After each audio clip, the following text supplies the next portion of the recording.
Assalamualaikum warahmatullahi wabarakatuh. Kepada tuan-tuan dan puan-puan yang saya hormati sekalian, hari ini saya ingin membicarakan suatu yang penting bagi sesiapa yang ingin mencapai kejayaan. Sama ada kejayaan tersebut kejayaan di dunia dan kejayaan akhirat. Bagaimana kita nak mencapai kejayaan tersebut? Maka kita kena ada ilmu. Setiap sesuatu tindakan kita, terutamanya bagi orang Islam, setiap tindakan kita itu mesti ada ilmu. Untuk mencapai kejayaan, kita mesti ada ilmu. Kalau nak kejayaan dunia, kita mesti ada ilmu dunia. Kepakaran umpamanya. Umpamanya orang yang berjaya dalam bidang kesihatan, doktor, nurse, bidan dan sebagainya. Dalam bahagian pembinaan umpamanya, jutera, senior reka, boarding senior reka, ataupun gardening punya landscape. Jadi mesti ada ilmu untuk capai kejayaan. Begitu juga di akhirat. Untuk mendapat syurga akhirat, kita mesti ada ilmu. Ilmu agama, apa yang dibenar oleh Islam, apa yang dilarang oleh Islam. Bagaimana cara untuk mencapai kejayaan tersebut? Kejayaan dunia dan akhirat tersebut. Kejayaan dunia pun ada kena terpaksa ada ilmu. Kejayaan akhirat pun terpaksa ada ilmu. Umpamanya kita ambil kejayaan untuk berjaya di akhirat, sembahyang, solat umpamanya. Mesti kita faham ilmu solat. Niat solat, rukun solat, sunat dalam solat, perkara membatalkan solat, perkara wuduknya, perkara membatalkan wuduknya, kebersihannya, kiblatnya, waktu semayangnya. Kalau kita tak ada ilmu, pakai bantai saja, pakai buat saja, tentulah sesuatu itu tidak diterima oleh Allah SWT. Begitu juga kehidupan dunia. Kita mesti ada ilmu.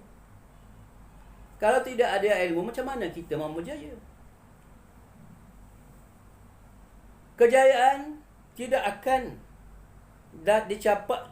boleh dicapai jika tidak ada ilmu. Tetapi saya ingin ingatkan juga, tidak semua orang yang berilmu, yang ada ilmu boleh berjaya.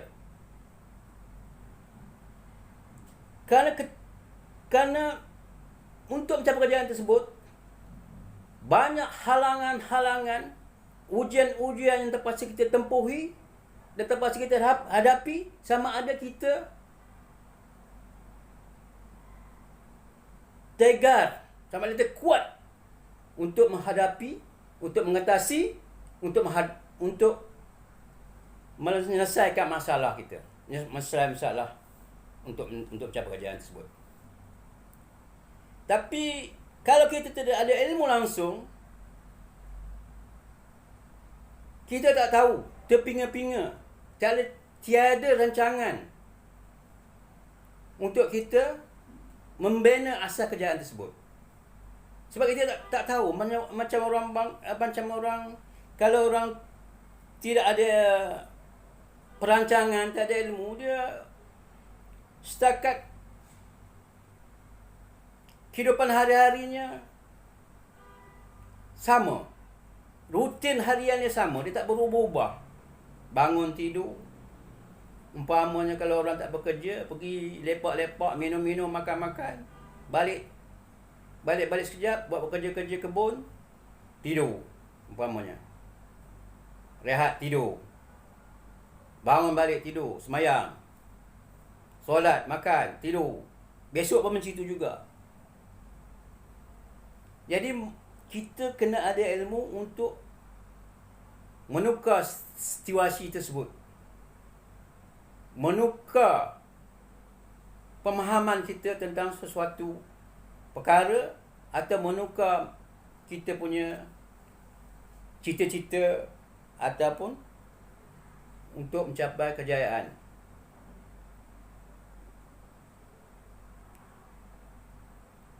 Untuk mencapai kejayaan tersebut, kita mesti ada satu yang okey, sekarang yang pertama-tama sekali kita terpaksa untuk mengetahui bagaimana kita boleh berjaya untuk mencapai kejayaan dalam hidup ini. Umpamanya kita nak masuk bidang apa? Umpamanya pertanian. Bidang pertanian banyak. Umpamanya termasuk perikanan. Umpamanya kita nak ternak ikan ke, umpamanya nak jadi petani ke. Petani pula banyak, nak jadi petani sayur ke, nak jadi petani buah-buahan jangka pendek ke, umpamanya pisang, umpamanya betik, serai, tomato umpamanya.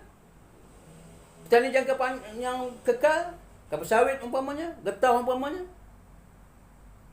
Jadi kita mesti tahu bidang apa yang kita nak masuki, bidang apa yang nak kita ceburi. Selepas kita tahu bidang yang kita nak ceburi, kita mesti pula ada ilmu. Maka untuk cari ilmu, untuk dapatkan ilmu itu, kita kena belajar. Masuk kursus jangka pendek umpamanya. Masuk institut umpamanya, baru kita dapat ilmu. Atau belajar daripada orang yang terdahulu. Belajar dari orang yang ada pengalaman. Belajar daripada petani yang berjaya. Belajar pada orang-orang yang berjaya. Tak mestinya ilmu itu dapat didapati dari bilik-bilik kuliah, dari tenaga-tenaga pengajar yang profesional. Banyak juga orang berjaya yang dia tidak belajar secara formal. Tapi kita kena ingat, orang-orang macam ni tak banyak yang boleh berjaya kalau dia tidak belajar secara formal, tidak dapat ilmu. Dia orang dapat ilmu melalui setengah-setengahnya melalui try and error umpamanya kan. Banyak pakar-pakar cipta-cipta umpamanya, cipta kapal terbang, cipta literat umpamanya, telefon, semua try and error juga. Dia orang dapat ilmu. Dia ada konsep satu ilmu, tapi benda untuk mencipta sesuatu tu, dia try and error. Maknanya macam tu juga. Orang yang berjaya tu, dia kena try and error juga. Sebelah dia masuk dalam satu bidang umpamanya tidak berjaya, dia boleh beralih ke bidang lain. Umpamanya pertanian, umpamanya dia menanam tebu umpamanya. Tebu tidak boleh dipasarkan pada musim hujan. Kerana hujan ni, kalau kita jual air tebu pun orang tak pun nak minum, sebab orang tak haus. Jadi waktu tersebut kita tukarlah pula tanaman berbentuk lain. Sayur-sayuran umpamanya, buah-buahan umpamanya. Jadi mesti kita ada ilmu. Jadi yang pertama sekali, untuk kita mencapai kejayaan, kita mesti tahu tujuan. Yang pertama sekali, kita mesti tahu tujuan apa yang nak kita capai. Target dia, matlamat dia. Apa kita nak, macam saya cakap tadi, bidang apa kita nak masuk. Selepas bidang masuk tu, apa target dia? Kalau nak jadi targetnya jadi petani dalam mengeluarkan apa? Mengeluarkan pertanian, buah-buahan umpamanya tadi. Petani itu peringkat pengeluaran. Maka kamu terpaksa berkebun. Untuk mencapai target pengeluaran hasil pula, kamu terpaksa menggunakan pekerja. Kamu terpaksa menggunakan jentera supaya target tadi dapat dicapai. Saya banyak hasil yang dikeluarkan. Kamu tidak boleh bersorangan. Jadi itu target dia. Umpamanya target tadi kamu masih dalam bidang pertanian, tapi kamu tidak mahu melibatkan dalam pertanian untuk mengeluarkan sayuran ataupun pertanian jangka pendek. Umpamanya kamu nak kebun kelapa sawit. Kebun kelapa sawit pula bagaimana untuk diuruskan, bagaimana untuk ditanam, bagaimana untuk adakah pekerja untuk harvesting buah dan sebagainya. Kamu juga tak pasti tahu. Ada ilmu membaca kelapa sawit, penyakit kelapa sawit. Begitu juga bidang-bidang yang lain. Kita mesti ada target kita. Apa target kita? Target tadi sebagai asas, sebagai foundation kita untuk memulakan kerja kita, memulakan akal kita, memulakan fikiran kita, menggunakan otak kita untuk memulakan satu perkara, memulakan satu projek. Kalau tidak ada target tadi, kita tak akan berusaha. Kita tak akan berubah. Kita tidak akan tahu, kita akan memulakan usaha kita sebab kita tak tahu target kita. Kita tak tahu bidang apa kita nak ceburi. Kalau kita sudah tahu, baru kita ada langkah yang pertama. Kalau kita tidak ada target tadi, kita tak tahu matlamat hidup kita, tak tahu. Kita nak ke mana, kita tak tahu. Umpama kita mau pergi ke Kuala Lumpur, jalannya pun tak tahu, mana mau sampai. Jadi mesti tahu apa yang kita nak buat dalam hidup ini. Bidang apa kita nak berjaya. Bidang apa yang kita nak ceburi. Dikaji juga bidang apa yang boleh membawa kejayaan. Bukan semua bidang yang kita boleh menjadi berjaya, sukses dari pandangan mata dunia lah, kan? Jadi pandangan mata dunia ni, orang sukses ni orang kaya, orang banyak duit, orang berada, berharta. Jadi untuk dapat kejayaan tersebut, kita kena tahu bidang apa yang kita kena ceburi, apa kehendak bidang tersebut. Apa yang nak kita, umpamanya kalau kita nak jual, apa nak kita pasarkan, apa yang nak kita jualkan. Kalau target atau tujuan kita ataupun matlamat kita untuk mencapai kejayaan tersebut tidak tahu, macam mana kita mau bergerak, mula bekerja. Sebab itu kita mesti ada target. Dalam istilah yang lebih besar, kita kata cita-cita. Kalau budak-budak kecil, umpamanya kita tanya, apa cita-cita kamu sudah besar? Kalau dia nak jadi polis, umpamanya, dia terpaksa lah dia menuju ke arah itu. Belajar, cegaskan fizikal umpamanya. Begitu juga kalau dia nak jadi doktor, kenalah dia belajar bagus-bagus, kenalah menuju ke bidang perubatan, kenalah dia menuju belajar pada sains lebih sains mengenai kehidupan manusia umpamanya, sains manusia, biologi. Kalau dia nak pergi sains fizikal, dia terpaksa lah belajar untuk, kalau dia nak masuk bidang kejuruteraan, dia terpaksa lah belajar sains mekanik. Terpaksa lah belajar berkaitan dengan sains tersebut. Jadi itu menunjukkan kita terpaksa merencanakan diri kita, memulakan tindakan kita dari awal, ke mana arah tujuan kita nak pergi, ke mana bot yang kita nak pandu. Kalau di lautan, di mana bot kita nak pandu. Kita ada kompas saja umpamanya, kan, dalam bot. Jadi bot kita nak pandu ke mana? Utara, barat, selatan. Kalau antarabangsa, kita Kalau bot itu nak kita macam kata terbang ataupun bot, kita nak tahu kita nak pergi mana. Tokyo, London, New York, Perancis. Jadi kalau kita tidak tahu destinasi yang kita nak tuju, maka kapal tersebut tak ke mana dan di laut teruslah. Kapal terbang memang kalau habis minyak, meletup lah, matilah orang. Begitu juga kalau kita tidak tahu matlamat kehidupan kita, maka kita rasa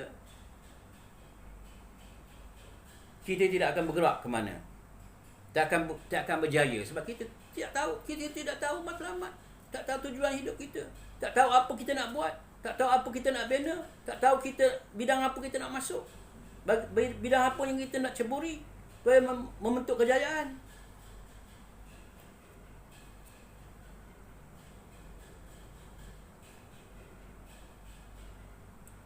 Jadi banyak orang yang tidak berjaya sebab mereka tidak tahu atau kurang memahami teknik ini, atau mengabaikan matlamat atau tujuan kita untuk mencapai sesuatu kejayaan tu. Sama ada bidangnya, sama ada perancangannya. Sebab itulah umpamanya negara kita ada rancangan Malaysia. Rancangan Malaysia apa? Pertama, kedua, kelima, sekarang pun saya tak tahu yang berapa dah, ke-11 ke 12 kan. Jadi rancangan Malaysia tu, rancangan Malaysia ke-12 sekarang ni 12 kalau tak silap saya. Jadi rancangan tersebut ada rancangan 5 tahun sekali. Apa yang nak dibuat dalam 5 tahun tersebut? Apa yang bidang, apakah benda yang kita nak ceburi, nak bangunkan umpamanya 5 tahun tersebut? Apa bidang utama dia? Apa bidang yang kita nak lebih, nak titik beratkan? Apa bidang yang kita nak majukan? Apa bidang yang kita terpaksa kita ambil perhatian berat umpamanya? Tetapi saya ingin mengingatkan juga bahawa kejayaan untuk hidup ini ada juga orang menggunakan cara yang salah. Umpamanya merompak, rasuah. Itu boleh menyebabkan kita boleh menjadi kaya juga, boleh berjaya juga. Tetapi itu bukanlah cara yang benar, sama ada segi agama, dari segi moral manusia. Kejayaan-kejayaan macam itu dikutuk oleh masyarakat, dikutuk oleh agama Allah SWT. Maka kejayaan tersebut tidak akan berpanjangan. Kalau kamu sebagai gunakan dapat duit rasuah 10 juta umpamanya, kamu tidak dapat gunakan duit tersebut kerana orang tahu kamu sebagai pegawai saja, maka kamu tidak ada duit sejumlah itu. Maka apa guna kamu dapat duit berjuta-juta? Tak ada gunanya kamu mendapat duit banyak-banyak tapi kamu tak boleh gunakan. Simpan pun bukan di Malaysia, macam Pandora Papers. Simpan pun di dua negara. Nak guna duit tak boleh. Apa guna kamu kaya? Esok kekayaan kamu tu mengheret kamu neraka saja. Tak ada gunanya. Sebab itu jangan matlamat tadi menghalalkan cara. Oh, kita nak kaya, gunakan cara menipu, rasuah, pecah amanah. Duit ratus-ratus juta, duit berpuluh-puluh juta, tapi tidak boleh digunakan juga. Tak ada maknanya juga hidup kita ini. Kehidupan ni sebenar-benarnya, orang yang hidup ini, kita nak gembira, kegembiraan jiwa hati kita tenang. Jadi untuk capai jiwa hati tenang, kita kena membuat sesuatu yang betul dari segi agama, dari pandangan diri kita dan juga masyarakat. Baru kita boleh hidup dalam masyarakat, bergaul dengan masyarakat. Hidup seronok dalam masyarakat. Kita tak boleh hidup bersendirian dunia ni. Kita kena hidup bermasyarakat. Kita kena hidup beramai-ramai. Tolong-menolong. Perlu memerlukan tak seorang dengan seorang. Antara seorang dengan orang lain. Kamu tidak dapat makan beras, makan nasi jika tidak ada petani yang menanamnya. Kamu tidak dapat pakai pakaian sekiranya tidak ada orang menenunnya, tidak ada kilang memukanya. Tidak ada orang menanam kapasnya ataupun nylon dan sebagainya. Sebab itulah kita memerlukan masyarakat untuk hidup. Rantaian-rantaian dari apa? Dari petani, pengeluar, pengilang dan sebagainya sehingga produk itu siap. Adalah orang menjalankan dan juga melaksanakannya tersebut. Di situlah juga terbentuknya peluang-peluang untuk kita maju, untuk kita berniaga, untuk kita membina kejayaan dan kejayaan seperti kejayaan untuk hidup kita. Jadi untuk siri yang pertama ini saya lebih menekankan matlamat tu, target kita untuk mencapai sesuatu kejayaan. Mesti ada target dia, apa bidang kita nak masuk. Yang kedua, mesti ada ilmu tentang target bidang-bidang tersebut. Bila kita dapat letakkan satu target, kita mesti ada ilmu pula. Ilmu tu mesti belajar, dicari, diguna. Selepas kita mencarikan target atau matlamat tujuan kita untuk kita nak berjaya tadi, kita mesti ada matlamat, mesti ada target, mesti ada usaha ke arah itu. Mana kita telah menetapkan sesuatu tu. Dan siri akan datang mungkin saya ingin membicarakan jangka masa tersebut pula. Kita nak mencapai target tersebut. Umpamanya waktu berapa lama kita nak respon ke atas target yang matlamat yang telah kita cipta tadi. Matlamat jangka pendek, matlamat jangka panjang supaya kita berjaya. Bagaimana kita nak menguasai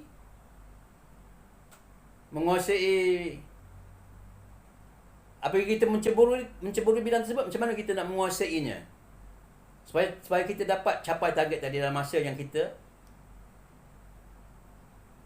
nak tentukan. Berapa lama kita mesti mencapai target tersebut. Kalau target kita boleh dikesan, sudah kita faham, tetapi kita tak boleh, kita tak dapat, kita sudah rancang, telah buat, telah ada ilmu, tapi target tersebut tidak berjaya-jaya sehingga 4-50 tahun akan datang, umpamanya dalam hidup kita. Jadi tak guna target tadi. Mungkin target tadi ada silap, target tadi tidak betul, tak sesuai dengan kamu, tidak bersesuaian dengan cara dia umpamanya. Mungkin ada kesilapan. Jadi kita akan datang, kita akan mencarakan lamanya target tersebut untuk dicapai. Berapa lama target tersebut kita perlukan untuk mencapai matlamat kita tadi. Sekian, terima kasih.